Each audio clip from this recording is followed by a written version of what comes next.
Welcome back to another episode here on GEMS Podcast. I am your host, Genesis Amaris Kemp, and with me today is my lovely guest, Zuriel Gibson, and she is a lupus warrior.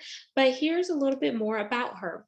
She's a lupus survivor, advocate, actress, coach, and non-profit thriver. Zuriel Gibson is the eldest of 5 children who was born in New Orleans, Louisiana. She was often declared as the different one and shunned due to the vastness of her dreams. Her passion has contributed to her success as the CEO of Blue Wings Home Health Services and more than 15 years as an industry fashion and print model. The doctors diagnosed Zuriel with lupus and said that she wouldn't live past the age of 24. Due to lack of knowledge and resources at the time, she immediately thought that her dreams were no longer attainable. Life was over. After many bouts with depression, pain, addictions, and hospital stays, she became discontent and decided to use her pain to propel her into her purpose. As a lupus survivor and advocate, she has become a much sought after speaker. Her message, "There is purpose in your pain," has been shared on numerous media outlets, such as the Kingdom Broadcast Network, Destiny Channel TV, Something Good is About to Happen, and the Ladies Room radio broadcast, and more. And without further ado, let's welcome the woman of the hour, Zuriel Gibson. Hello, hello. How are you? I am doing well, and thank you so much for being here today and just being transparent and vulnerable about your journey with lupus. So let's start off by telling the listeners as well as the viewers, what is lupus? Because I know when people Google it, so many different things pop up in Google, and not everything is factual in Google. Unfortunately, but they do seem to be on point a lot of the times. But so my definition of lupus in layman's terms is your body's attacking itself. It's basically trying to kill yourself because lupus is your body confused. It is your immune system, which was built and meant to protect you from foreign bacteria like the flu and pneumonia and things like that. But instead of protecting all those outside things coming in, it looks at your inside as if it's foreign and it attacks the inside, which is why it affects the people differently, because it affects all the different organs, from your face to your skin, to your heart, to your lungs, to your brains, etc. So your body is basically attacking itself. And it's also an autoimmune disease, and Correct. there are various types of lupus. Like I know my little cousin who had lupus, she passed away in 2015 and she was only 20. She had lupus nephritis, which is affecting the kidneys. So Correct. what strain of lupus do you have, if you don't mind me asking? Well, I was diagnosed with the SLE. And I always say the SLE because saying those words out of my mouth is just hard to pronounce half the time. The full spectrum, but SLE is the most popular one, the one on top of the spectrum. So it's when your organs basically are more than just your kidneys. It's going through your entire system where your system's trying to shut down. And when you were first diagnosed, did you ever feel like you were misdiagnosed or they told you it was something else other than lupus? Because sometimes when you see your PCP, your primary care physician, they may not always test for lupus because it's not something that is done in the blood workup and the regular panels. It is not, but my story is a little different with that. So my parents were divorced. I was staying in California with my father, and all of a sudden I started to feel really sick. So I called my mother, who happened to be here in Houston, Texas, who was an LVN. And I was like, I don't know what's going on.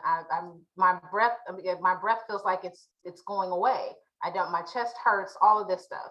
So she tells me to immediately hang up, call 911. It was so bad that I actually had to leave the front door open and sit at the front door because I felt like my body was just shutting down. I was just completely getting weak. My whole body was just like, I can't say numb because I didn't feel anything. I guess I can't say numb, but it's just the door had to be open for them to get to me, period. So I went through ambulance to the hospital, and I remember coming to seeing the mountains. I'm a nature baby. So I saw the mountains. It was like, oh, that's gorgeous. And I fell back asleep. And the next thing I knew, I woke up in the hospital and I saw my mom in front of me. So I was out for a while and they hadn't given me anything. My whole body was just shutting down. So they had given me IVs, and I'm really sensitive to needles. So it had gotten to the point that, I guess they gave me enough drugs or something like that where it was hard to take the needle for the IV, but I had to get several. Most people only get one, two at the most. I had more than several of them because my veins kept popping. I knew when my veins would pop, and I was like, look, my vein pop, I need somebody to fix this and do da da da. I'm in pain, but still in and out of it, So it got to the point where as I'm coming in and out of it, I'm listening to the doctor telling my mom, we don't know what to do for her. She's dying. Her body's shutting down. And my mom made them test me for lupus because they did not. And according to her, they were like, well, we don't want to test her for lupus because she's not showing the signs of lupus. It just doesn't look like lupus. But because God gave me the adamant mother that I had, she made them test me for lupus. So once they tested me, the biomarkers came back, the biomarkers came back positive, and then they started giving me all the right medication, and I started to come to. The one thing I remember for that is I was hungry. That's all I can remember. I don't know how many days had passed or anything. All I know is I was hungry and somebody needed to give me food and give me food now. So Oh, that was wow. my story. Yeah. And how old were you when you went through this? I was right out of high school. So I want to say around 18, 19 years old.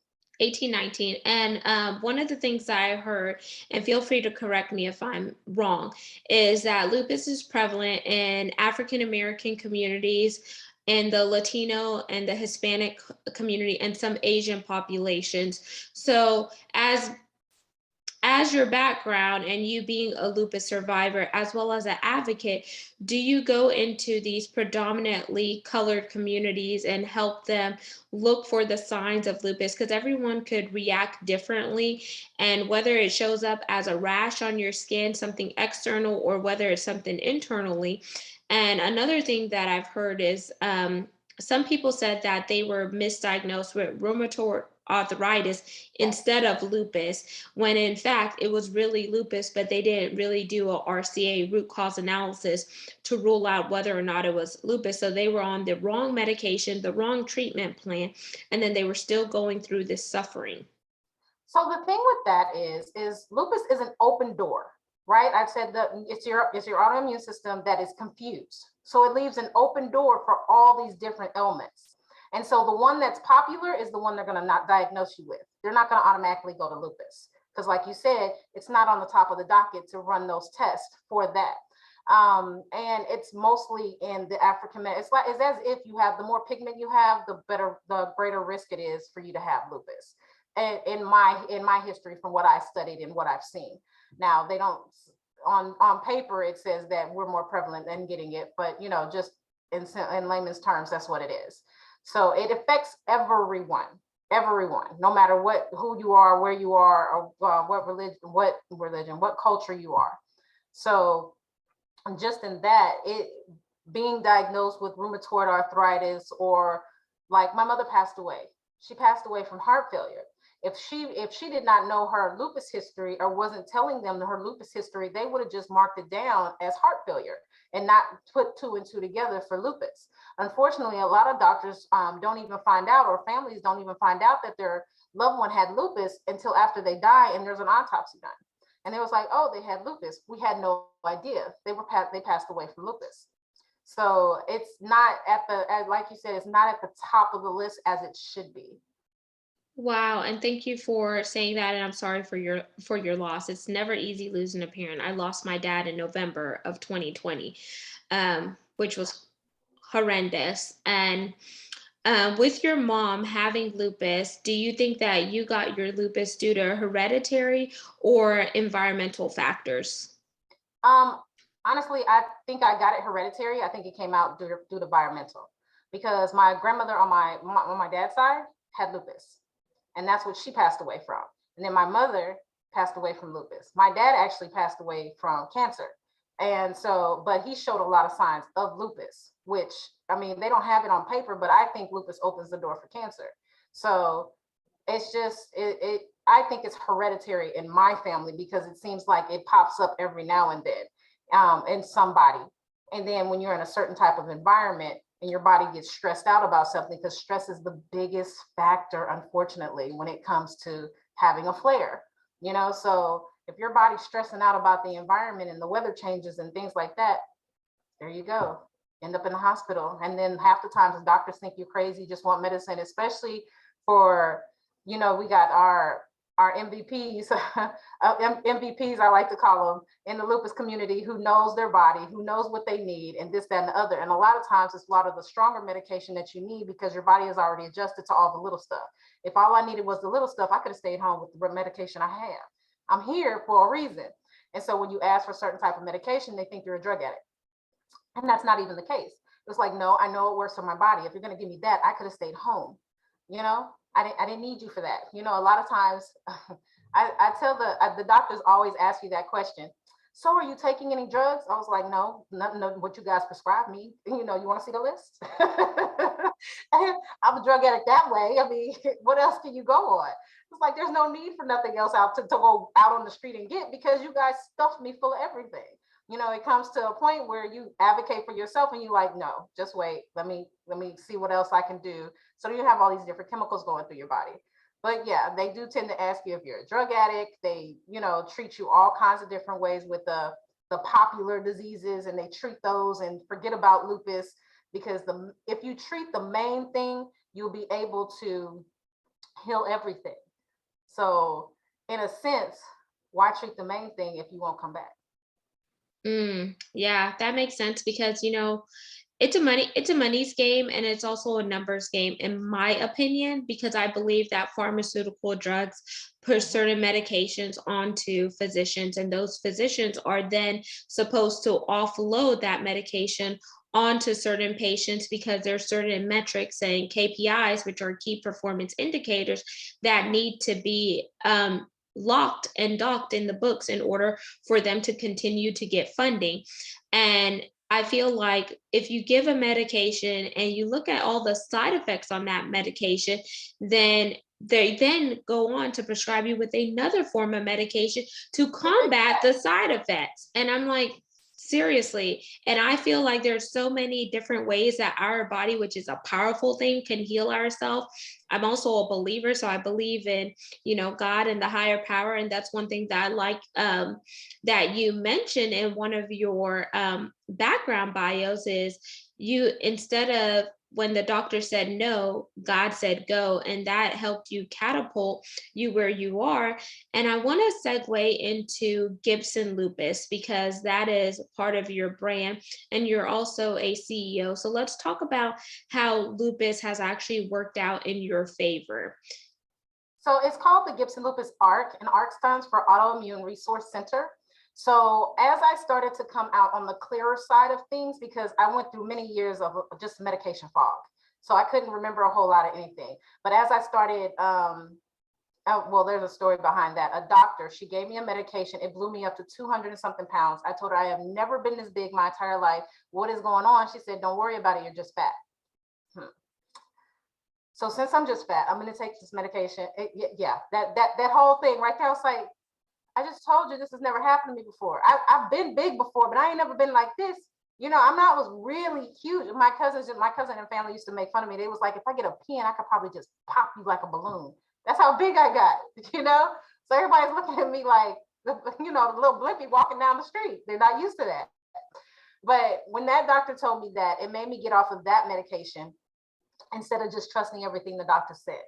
Because later on down the road, you know, after I stopped taking the medication, she looked at me, she said, you look great, what'd you do? I said, stop taking your pills. And so she put on my paperwork non-compliant. So most of the doctors that I had after that treated me as if I was not going to listen to them anyway. So I had to learn how to doctor myself because they weren't listening to me and what I had to say, because they just automatically assumed I wasn't going to listen anyway, which wasn't the case. You know, I needed to know something, so I knew how to deal with it. So with that, going into that season, I started seeing that there was a lot of stuff out there that I had no idea about. And I was like, I can't be the only person that doesn't know about all these little things that are out there. Not saying the major organizations, but the ones that teach you how to live on a day-to-day basis. Yes, we need a cure, but if I'm straight out the hospital, who's going to help me cook if I'm single or clean my house? There's organizations out there that actually do that. You know, so why not help people find those organizations and say, hey, I need your help? Or, you know, some of the organizations are even run by those who have lupus or autoimmune disorder. And sometimes those organizations have to stop because that person has gotten sick or they've run out of money. And that shouldn't be the case. So with this organization, we want to help people find what they need, donate to those organizations, and volunteer for those organizations so they can stay up and running. And also teach people self-development so that they know how to live not in a bubble of disability and disappointment because the whole system sends you in a circle of non-success. And it's not true. You know, we have organizations out there using people who are on disability. They say, I'll pay for your room and board, which is great. But by the time they make it home, they're worrying about how they're going to pay their rent. It's not, that's why. You got people making millions on millions of dollars of speaking, doing exactly what you're asking them to do. Not to say that you're going to get paid for everything, but for the most part, you shouldn't be having to worry about your rent. Exactly. So this organization itself teaches self-development, one, to put you in a mindset, a business mindset, and understand the ins and outs. Entrepreneurship is not for everyone, and I let people know that, but there is something you can do so that, one, you don't lose your disability, because a lot of people only keep it because of their insurance. They need the insurance. And I understand that. I've been there. So teaching them how to make the money that they're capped at, because when you're on disability, you're only allowed to make so much money over that. Yes, that right there. So much money over that, you know, but showing them different ways where they can actually do that, keep their disability and their insurance, and be able to pay the rent. You know, live a comfortable lifestyle. It may not be extravagant and everything yet, but you can at least be at a point where your bills are paid. You don't have to worry about a whole bunch, you know? So that's what the organization itself is. So we collab with different organizations, you know, and do fundraisers so that we can pay the minor bills that we have throughout the organization to help promote in a big way for all the other ones. That's what we're about.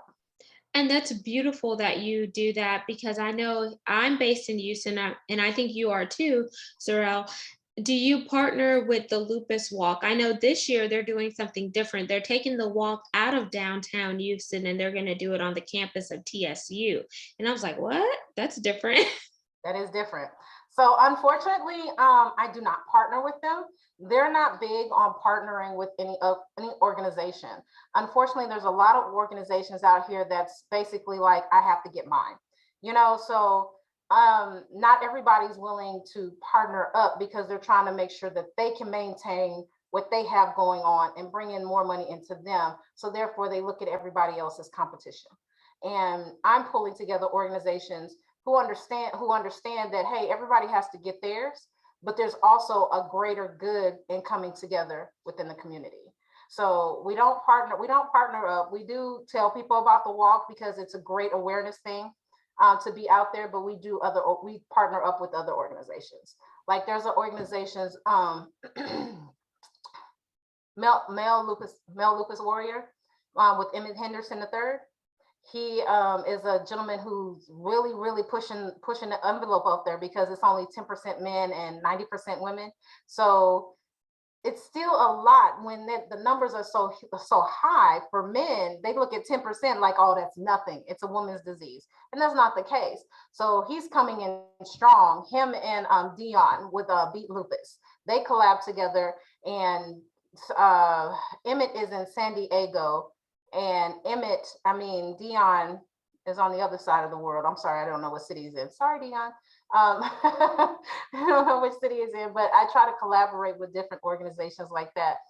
We also have an international lupus pageant to make sure that we get people acclimated from across the waters over here and us over there so that we can come together to help one another, because you never know what somebody knows that you may not know. That's beautiful. And I would love to see you take your organization to some of the local schools because May is Lupus Awareness Month. And you guys also use the color purple for awareness. So, why did the Lupus organization choose purple and what does it signify? So the color purple, it was originally the color orange that was used by everybody overseas, and then the color purple came along because someone just decided they wanted to change it and made it in May. So it was the color orange in the month of October. And then somebody came along and said, no, we want purple and put it in May. So there are some states that still celebrate October in the color orange, and there's some states that, a lot of states that celebrate May in the color purple. So what we do, we put it all together. We got it, and that makes it stand out tremendously because there's colors out here, but they stand for so many different things. And purple stands for a lot, not just the lupus. So with putting orange and purple with the white pen for the sign of unity, we was like, okay, for one, we'll stand out. And two, it's a sign of unity. Mm-hmm. So that I'm not exactly sure who decided, hey, I don't want orange or October, but that's where we ended up. That is awesome. And for anyone out there who is struggling with lupus currently, and they just feel like they're at their wits' end, what type of advice or encouragement would you give them? Don't give up. If you're still waking up every morning, you have a purpose here on earth. And I know it really seems as if, why me is the question. Why do I have to go through this? What you don't realize is you're stronger than you realize. You're so much stronger than you give yourself credit. If you make it through what you make through, you can actually help someone else, and that will help you. Don't give up. We need you here, and we can help you as you need us. That's beautiful. And I just want to encourage anyone out there battling lupus, there's a reason why the torch was given to you. And it's not for you to just hold it and illuminate yourself, but it's for you to take that torch and illuminate other pathways, to be the pillar to help somebody else, because you never know how the tests that you endure can be the testimonies. And you never know how the messes that you go through personally or professionally in your life can turn into that overarching message to really set somebody free and ignite the flames to continue to spread like fire. And I'm talking metaphorically here. And even though you're going through lupus, there is a reason for the season that you're in. And if you would just weather the storm and stand steadfast and keep on going, you'll see how a business can rise up out of your struggle. You'll see how you can meet people who are going through something similar, but because you did not give up, you encourage them and you allow them to embrace the season that they're in. And Zuriel is a lupus survivor, but she's also an advocate. And by her sharing her stories and her personal testimony, she's able to bring light to others. I want to add to that because a lot of people feel like when they're going through something, they're like, why should I want to share? Why do I want people to see the way I look? I mean, these are all questions I've had in my own head. It's like, I'm struggling. I can't help anybody. I'm struggling. I don't want to help anybody. I'm struggling. I look ugly. I'm struggling. The fact of the matter is, you don't always have to be in front of somebody on a stage. Your life speaks volumes just by you being here and standing. Somebody is always watching. And if you stand strong and take care of yourself, that encourages them to do more for themselves. Yes, that is so true. Somebody is always watching. And when you think somebody's not watching, they are watching. Because I can't tell you how many times like I've gone to the grocery store and y'all, I don't wear makeup as it is unless it's for a special occasion. And someone will be like, oh, I saw you at Kroger's or I saw you here. And I'm like, what, me? And or one day I went to church, and this church is broadcast on television, and someone literally took a picture of the screen when I was on the screen and sent it to me. Hey, I saw that you were at this church. And I'm like, oh, okay. So Yeah, that's that stuff. You get taken aback with that one. You'd be like, wait. Okay, you see me where? You see me everywhere, don't you? so you have to stay ready so you don't have to get ready, y'all. Yes, that part right there. So Zuriel, what is your call to action? My call to action is to get people to know what lupus is, understand what lupus is, that it's more than just a name that they put out there, but the actual definition, and know that we can come together as a community of family, even if we don't like, because everybody don't like everybody in their family, but you know your family. So just to come together, love people regardless, you know, you just love them for who they are. And you place people appropriately when you love them for who they are, you know. So we are calling people out to say, hey, help us help you help others. That's what we want to do. Help us help you to help others. Participate in the events we have going on. Support the organizations that have come on board. We're here to make sure that everybody does well. And how can the listeners as well as the viewers connect with you, Zuriel? What is your website and where do you hang out on social media? So we have Twitter, we have Instagram, we have Facebook, Gibson Lupus ARC, A-R-C, Lupus Advocate on Twitter. So also the website is www.Gibson, G-I-B as in boy, S-O-N, Lupus, L-U-P-U-S, ARC.org. And you can also call us or text 832-856-0341. And all of your contact information will be in the show notes. And Zuriel, would you like to leave us with a profound quote? Oh, okay, that's on the spot. So this is something that I say to myself that I believe it'll be powerful for anybody. You are worth more than you give yourself credit, and your life is needed by me and many others. Ooh, you got to drop that gem again. You are worth more than you give yourself credit. Than you give yourself credit. And you are needed by me and many others. And you are needed by me and many others. And if y'all need to get up and say it in the mirror, put your power pose on, then do that so you could feel the energy and the positive vibrations so you could get upbeat and get going, because the world needs you to shine. Yes. So as we wind down, y'all, I want to encourage you to tap in with Zuriel Gibson. Go out there and learn more about lupus and spread the awareness, and share this segment with somebody else, because you never know how something as small as a share can change the trajectory of someone's life just by them listening for education, getting inspired, and being motivated. And until we chat next time, I love to say peace, love, and lots of blessings. And have yourself an amazing day. Subscribe to the podcast on all major platforms and follow us on YouTube, Gems with Genesis Amaris Kemp.